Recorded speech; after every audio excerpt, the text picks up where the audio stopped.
حضرت علی رضی اللہ تعالیٰ عنہ ایک دفعہ جوش میں آ کر اپنے اہل مجلس کے سامنے فرمانے لگے کہ میں تمہیں 5 ایسی باتیں بتانے لگا ہوں کہ اگر تم اپنی سواریوں کو تھکا کر کمزور کر دیتے اور خوب سفر کرتے رہتے اور حکمت کی باتوں کو تلاش کرتے رہتے تب تمہیں کہیں جا کر یہ گر کی باتیں ہاتھ لگتیں۔ وہ 5 باتیں میں تمہیں بتانے لگا ہوں، اور یقیناً یہ باتیں جو حضرت علی رضی اللہ تعالیٰ عنہ نے ارشاد فرمائی ہیں بڑی قیمتی باتیں۔ اگر کوئی ان باتوں کو، ان نصیحتوں کو مضبوطی سے پکڑ لے تو یقین کیجئے کہ اس کی زندگی کا رخ تبدیل ہو سکتا ہے، اس کی زندگی کا پورا زاویہ سفر تبدیل ہو سکتا ہے، اس کا پورا زندگی کا ڈھانچہ تبدیل ہو سکتا ہے۔ پہلی بات ارشاد فرمائی کہ اپنی امید صرف اور صرف اللہ سے وابستہ کر لو۔ دیکھیے کتنی قیمتی بات ہے، امید کو صرف اللہ سے وابستہ کر لو، ہر طرف سے نگاہ ہٹا کر صرف ایک اللہ سے امید وابستہ کر لو۔ یہ ایک بات ہی اتنی قیمتی ہے کہ اگر انسان اس بات میں غور کرے تو یہ ایک بات ہی انسان کے سارے غم دور کر دے۔ انسان کو جو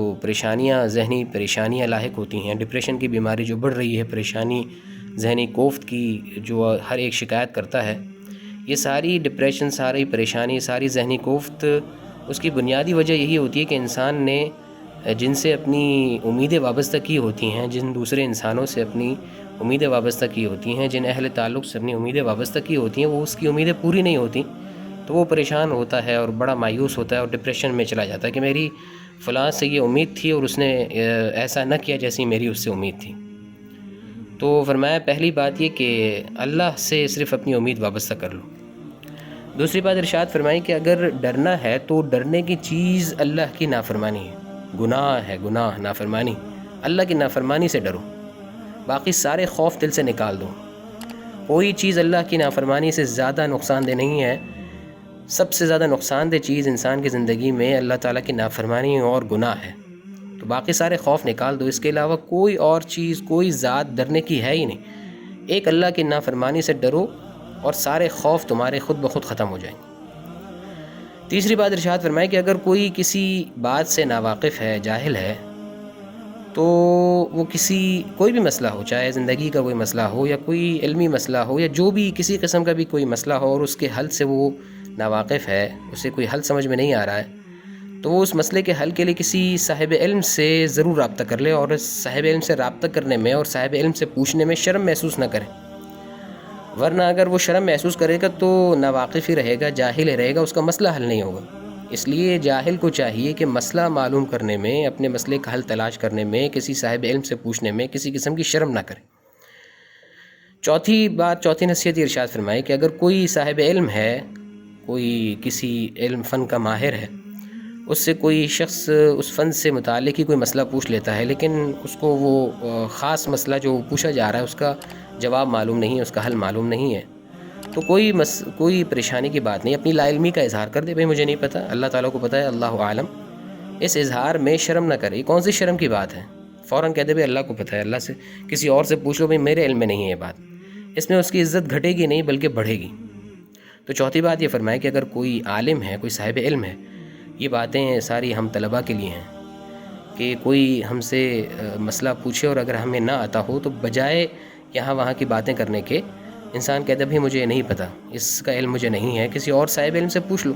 اس میں انسان کی کسی قسم کی کوئی عزت نہیں گھٹتی ہے۔ 5ویں بات جو شاید ان چاروں باتوں کا نچوڑ ہے اور زندگی کی بنیاد ہے، ایک اچھی زندگی کی بنیاد ہے، بلکہ میں تو یہ کہوں گا کہ ایک پرسکون زندگی کی بنیاد ہے، وہ یہ ہے، فرمایا کہ صبر اور ایمان کی مثال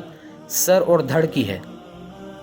صبر اور ایمان کی مثال سر اور دھڑ کی ہے، دونوں ایک دوسرے کے بغیر نہیں رہ سکتے، دونوں ایک دوسرے کے بغیر نہیں پائے جا سکتے۔ سر نہیں ہوگا تو دھڑ کا فائدہ، دھڑ نہیں ہوگا تو صرف سر میں کوئی زندگی کے آثار نہیں ہوتے۔ تو انسان کامل اسی وقت ہوتا ہے جب اس کا سر بھی ہو اور دھڑ بھی ہو۔ تو ایمان اور صبر کا رشتہ آپس میں ایسا ہی ہے جیسے سر اور دھڑ کا ہوتا ہے۔